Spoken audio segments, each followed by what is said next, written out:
Assalamualaikum warahmatullahi wabarakatuh.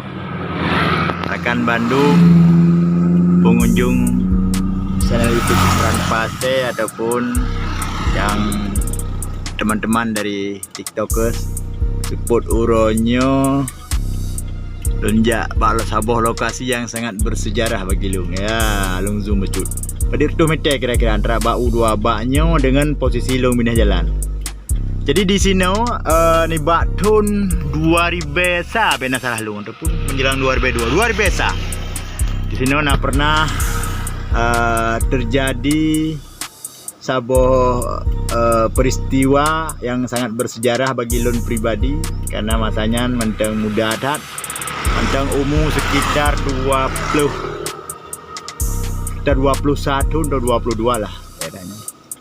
Jadi di sini pernah terjadi hanya terpegah langsung dekat di blokir TikTok lagi lang filem ni kira aju lagi buat filem Hong Kong di sini.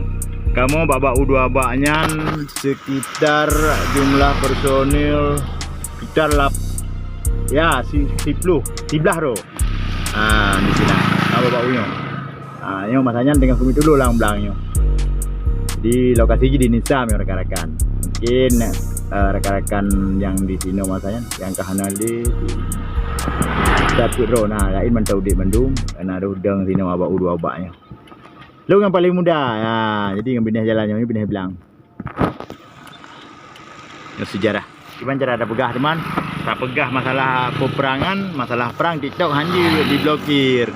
Jadi di sini pernah terjadi penghadangan jamun. Babak U-nya kena bak jalannya.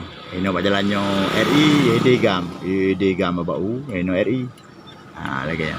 Tapi alhamdulillah nyo belum puasa nang Aceh kadame. Dan laki budame bersejahtera, baik damai mentang hana sejahtera. Karulo mentu. Kayaknya lagi rekan. Terima kasih. Assalamualaikum warahmatullahi wabarakatuh.